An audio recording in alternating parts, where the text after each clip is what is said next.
আপনারা দেখছেন N24 TV আর আপনাদের সঙ্গে রয়েছি আমি সাজিদ।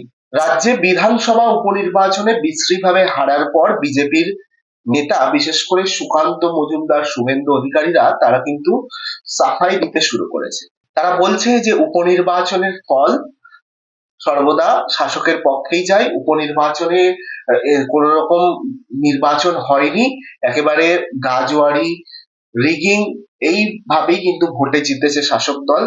তারা বলছে যে ভোট সঠিকভাবে হয়নি। কিন্তু এই কথাগুলো তো প্রতিবারই শোনা যায় বিরোধীদের মুখ থেকে। তারা এইভাবে ভোটে হারে, আর হারার পর মিডিয়ার সামনে এসে সে লোকসভা নির্বাচন হোক কিংবা বিধানসভা, সব ক্ষেত্রেই কিন্তু তারা এই একই অভিযোগগুলো করে থাকে।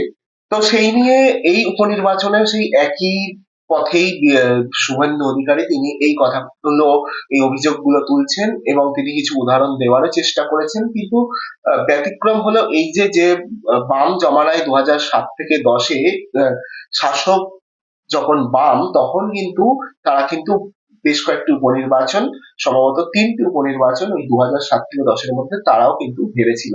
এমনকি যদি আপনি তৃণমূল জমানায় দেখেন, সেখানে সাগর দিঘি উপনির্বাচন, সেই সাগর দিঘি উপনির্বাচনেও কিন্তু তৃণমূল কংগ্রেসের প্রার্থী হেরে গিয়েছিলেন, সেখানে কংগ্রেস জয়ী হয়েছিল। তো এই উদাহরণগুলো থেকে প্রমাণ হয় যে যে কথাটা বলা হচ্ছে যে শাসকের পক্ষেই থাকে উপনির্বাচনের ফল, সেটা কিন্তু অনেকাংশে সত্য নয়।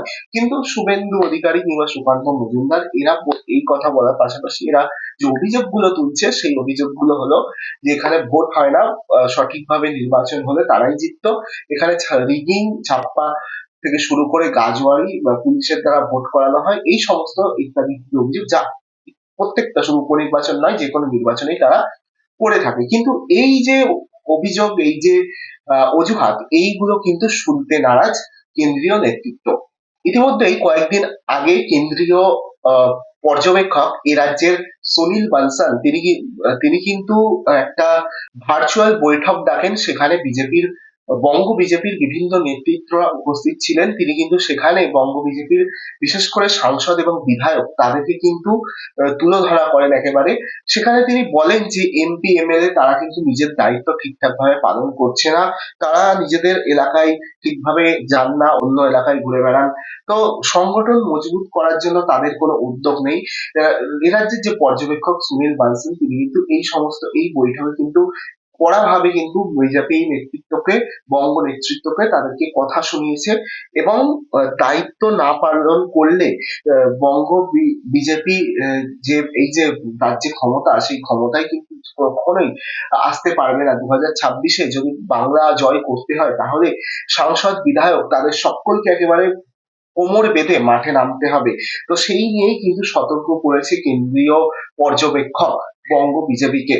তারপরে তিনি এও বলেন যে বিজেপির যে কেন্দ্রীয় নেতৃত্ব তারা কিন্তু বঙ্গের উপর সবসময় ফলো করছে, তারা কি করছে না করছে, বঙ্গ নেতৃত্ব সবকিছুই কিন্তু তাদের চোখে পড়ে। তো সেই হিসাবে এখানে তারা যেই হিসাবে নেতারা গরমা গরম বক্তব্য রাখে, ভাষণ শোনান, সেই হিসাবে সেই রকম ভাবে কিন্তু ভোট বাক্সে সেই ফলাফল, সেই রেজাল্ট কিন্তু আসছে না।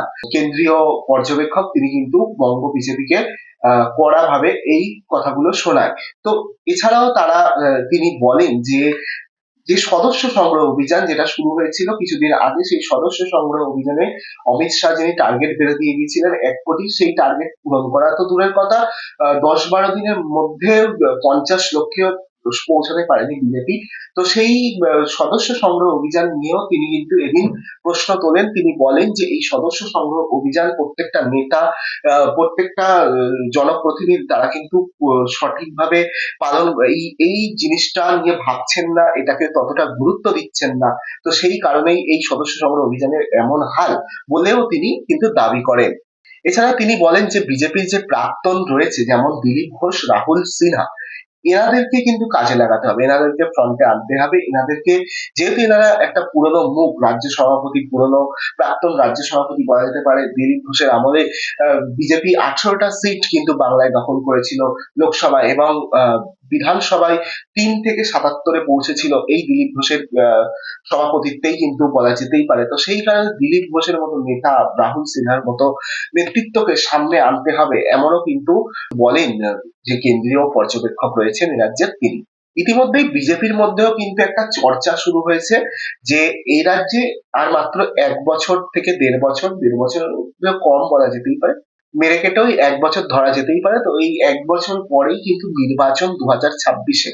আর এই নির্বাচনের মধ্যে, এই 1-1.5 বছরের মধ্যে কিভাবে সংগঠন মজবুত করা যাবে, এটা আদেও সম্ভব কিনা তা নিয়ে কিন্তু সন্দেহ জল্পনা বিজেপির অন্দরেই। কতদিন আর তারা এই রিগিং, গাজোয়ারি, ছাপ্পা এই সমস্ত বলে তারা ভোট করাবে, এই সমস্ত বলে তারা অভিযোগ করে করে তারা আহ বেঁচে যাবে।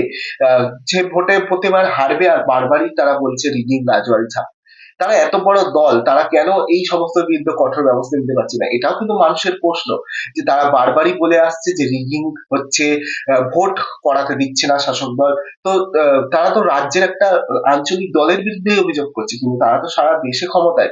তাহলে তারা কেন এই বিষয়গুলো কেন্দ্রীয় নেতৃত্বের কাছে তুলে কেন্দ্রীয় নেতৃত্বের মাধ্যমে এই বিষয়গুলোকে ঠিক করতে পারছে না, এটাও বড় প্রশ্ন।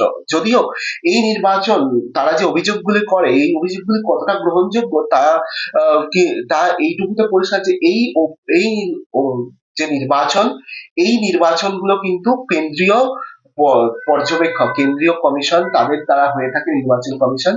তো সেখানে কেন্দ্রীয় অবজারভার থাকে, সেখানে বিধানসভা, লোকসভায় কেন্দ্রীয় বাহিনী থাকে।